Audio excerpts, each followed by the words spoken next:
JKR അക്കാഡമിയിലേക്ക് എല്ലാവർക്കും ഒരിക്കൽ കൂടി സ്വാഗതം. ഇന്നത്തെ ക്ലാസ്സിൽ നമ്മൾ ഡിസ്കസ് ചെയ്യാൻ പോകുന്നത് ഇന്ത്യൻ കോൺസ്റ്റിറ്റ്യൂഷനിലെ വേരിയസ് കൈൻഡ്സ് ഓഫ് ലിസ്റ്റിനെ കുറിച്ചിട്ടാണ്. ലിസ്റ്റ് എന്ന് പറയുന്നത് നമ്മുടെ ഇന്ത്യൻ കോൺസ്റ്റിറ്റ്യൂഷനിൽ ഒരു 3 ലിസ്റ്റിൻ്റെ കാര്യം പറയുന്നുണ്ട്. അതിലെ ഒന്നാമത്തത് യൂണിയൻ ലിസ്റ്റ്, രണ്ടാമത്തത് സ്റ്റേറ്റ് ലിസ്റ്റ്, തേർഡ് എന്ന് പറയുന്നത് കൺകറൻറ്റ് ലിസ്റ്റാണ്. അതുപോലെ അങ്ങനെ ടോട്ടൽ 3 ലിസ്റ്റിനെ കുറിച്ചിട്ടാണ് ഇന്ത്യൻ കോൺസ്റ്റിറ്റ്യൂഷനിൽ പറയുന്നത്. അപ്പോൾ ഇതിനെ നമുക്കിനി ഡീറ്റെയിൽ ആയിട്ട് കാണാം. ആദ്യം തന്നെ യൂണിയൻ ലിസ്റ്റാണ് നമ്മുടെ കോൺസ്റ്റിറ്റ്യൂഷനിൽ പറയുന്നത്. അപ്പോൾ യൂണിയൻ ലിസ്റ്റിൽപ്പെട്ട കാര്യങ്ങളാണ് താഴെ ബ്രാക്കറ്റിലായിട്ട് കൊടുത്തിരിക്കുന്നത്. ഫസ്റ്റ് വൺ പ്രതിരോധം അല്ലെ ഡിഫൻസ് എന്ന് പറയും, ലോട്ടറി, സെൻസസ്, ടെലിഫോൺ, തപാൽ, കോർപ്പറേഷൻ, വിദേശകാര്യം, കസ്റ്റംസ് തീരുവ, റെയിൽവേ തുടങ്ങിയവയാണ് യൂണിയൻ ലിസ്റ്റിൽ പെടുന്നത്. അപ്പോൾ ഇത് ഓർത്ത് വെക്കാൻ ഒരു ചെറിയ ടിപ്സ് കൂടി ഇതിൻ്റെ കൂടെ തരുന്നുണ്ട്. അപ്പോൾ യൂണിയൻ ലിസ്റ്റിൽ പെട്ട കാര്യങ്ങൾ പെട്ടെന്ന് ഓർത്തിരിക്കാൻ വേണ്ടിയിട്ട് ഒരു ചെറിയ സ്റ്റോറി കാണാതെ പഠിച്ചു വെച്ചാൽ മതി. ഇപ്പം വായിച്ചു നോക്കി അങ്ങനെ ഒരു എക്സാം ടൈമിൽ ഓർമ്മ വന്നെന്ന് വരില്ല. അതുകൊണ്ട് തന്നെ ഒരു ചെറിയ സ്റ്റോറിയാണ്, അത് കാണാതെ പഠിച്ചാൽ മതി.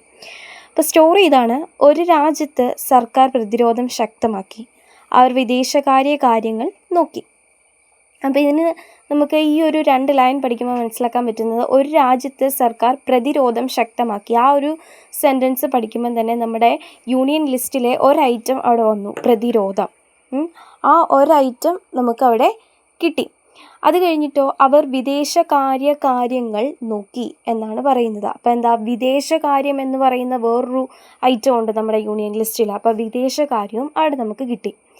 അതിനിടെ കസ്റ്റംസ് വഴി എല്ലാം നിയന്ത്രിച്ചു. മൂന്നാമത്തെ സെൻറ്റൻസിൽ കസ്റ്റംസിൻ്റെ കാര്യം പറയുന്നുണ്ട്. അപ്പോൾ നമ്മുടെ ലിസ്റ്റിൽ കസ്റ്റംസ് തീരുവയെക്കുറിച്ച് പറയുന്നുണ്ട്.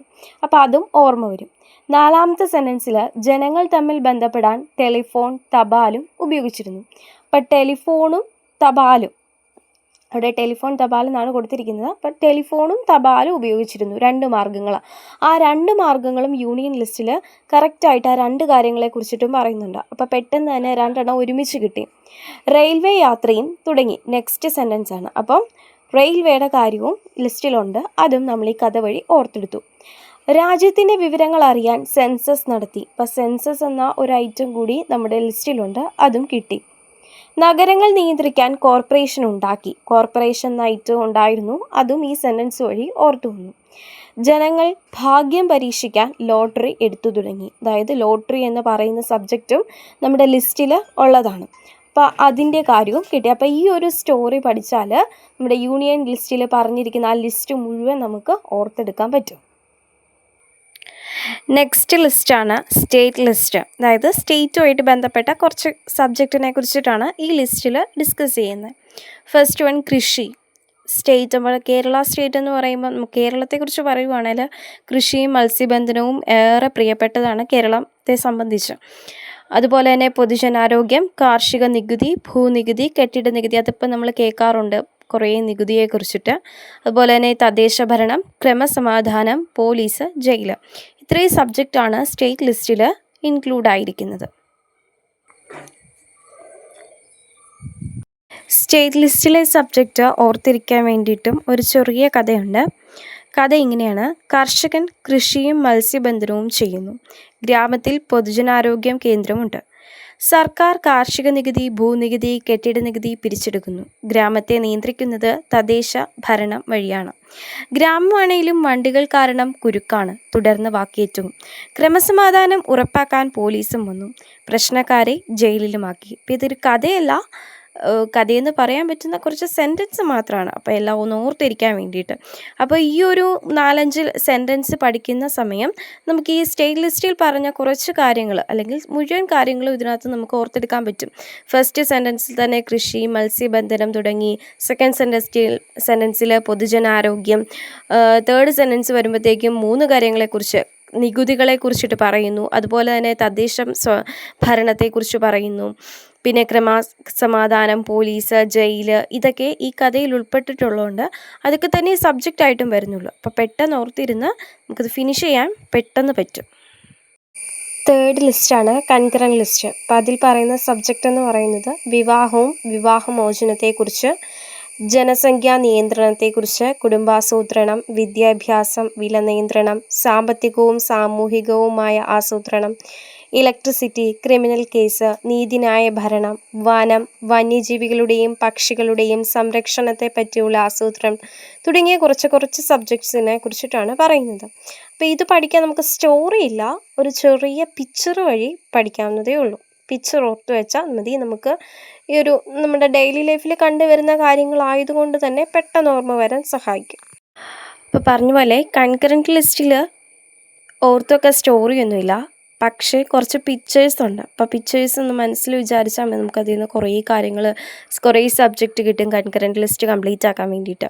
അപ്പോൾ ഫസ്റ്റ് വൺ, ഒരു കുടുംബം, ഒരു അമ്മയും അച്ഛനും ഒരു കൊച്ചിൻ്റെയാണ് പിക്ചർ കാണിച്ചിരിക്കുന്നത്.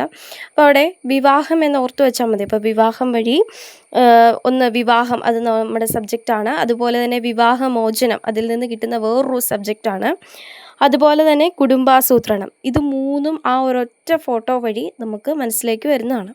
അത് കഴിയുമ്പം കുട്ടികളുണ്ടായി കഴിയുമ്പം അവരുടെ വിദ്യാഭ്യാസം, അതിനാണ് അവിടെ സ്കൂൾ നമ്മൾ വരച്ചിരിക്കുന്നത്. അപ്പോൾ സ്കൂളെന്ന് മനസ്സിലോർത്താൽ മതി. വിദ്യാഭ്യാസം മറ്റൊരു സബ്ജക്റ്റാണ്. അത് കഴിഞ്ഞിട്ട് കുടുംബത്തിൻ്റെ വേറൊരു കാര്യമെന്ന് പറയുന്നത് സാമ്പത്തികമാണ്. സാമ്പത്തിക ആസൂത്രണം, വിലക്കയറ്റം, ഇതെല്ലാം വില നിയന്ത്രണം, ഇതെല്ലാം ഈ ഒരു പിക്ചറിൽ നിന്ന് നമുക്ക് മനസ്സിലാക്കാൻ പറ്റും. അതുപോലെ തന്നെ വിലക്കയറ്റം അല്ല കേട്ടോ, വില നിയന്ത്രണമാണ് ഇതുകൊണ്ട് ഉദ്ദേശിക്കുന്നത്. അതുപോലെ തന്നെ KSEB എന്നൊരു വാക്ക് നമ്മൾ ദിനം പ്രതി കേൾക്കുന്നതാണ്.